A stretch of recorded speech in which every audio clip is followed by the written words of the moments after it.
Alright, welcome back to another comic book review. My name is Chris, and today I've got Venomized #1. This is... Oh, let me get that glare out of there. Sorry about that.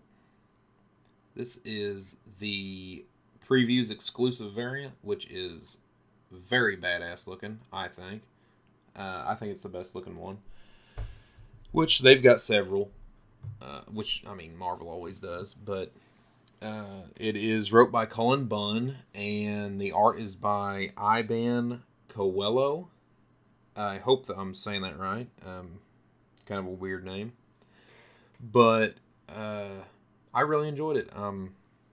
I'd been holding off on it for a couple weeks because I was kind of salty. I added it to my pull list without realizing that it was a weekly, and whew, weeklies at Marvel's price point is just a little much, if you ask me. If they were priced with DC, it'd be a little more understandable, but like $4 or $5 a week, that's a lot. That's a lot to ask, you know. But I mean, for 5 weeks, it's not that bad. It's not Avengers bad. And it's worth it. It was a really good start to a story. I don't know, and I'm a big fan of Cullen Bunn. He has a way with these kind of stranger stories that a lot of writers can't get away with. I don't know. I don't even know where he finds the time to write all these books. I mean, he has got, it seems like every month he's got 4 or 5 different books coming out.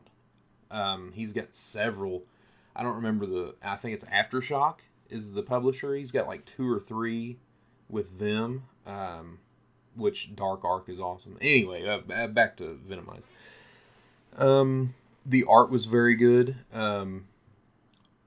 Really cool. The poisons. If you read Venomverse, you already know what the poisons are.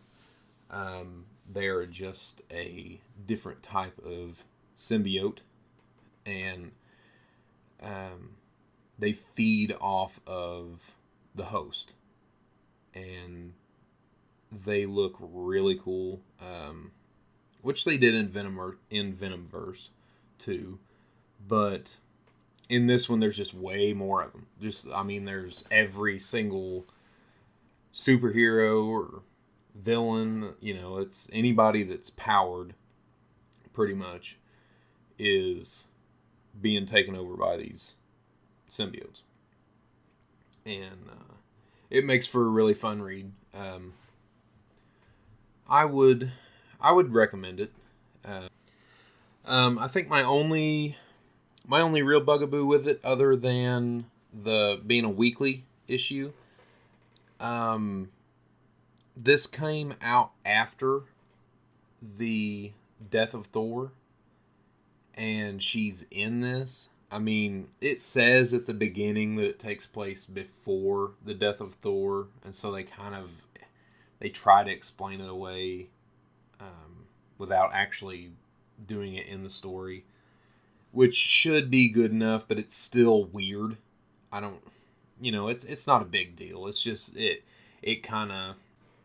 just seems like, poor communication between Marvel and their writers.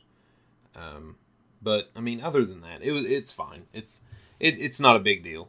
It doesn't hurt the story any. And matter of fact, I think it's really badass that she's in it, because she, gets a symbiote, which is awesome. Her and Hercules. But yeah, it's I would recommend it. Rating wise, I would probably give it a 6.5 out of 10. It's definitely worth getting.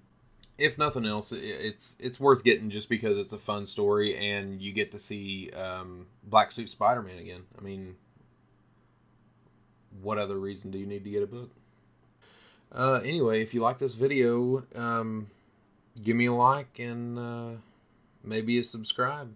And if you didn't like it, then I guess go ahead and hit dislike and leave a comment telling me how dumb the video was.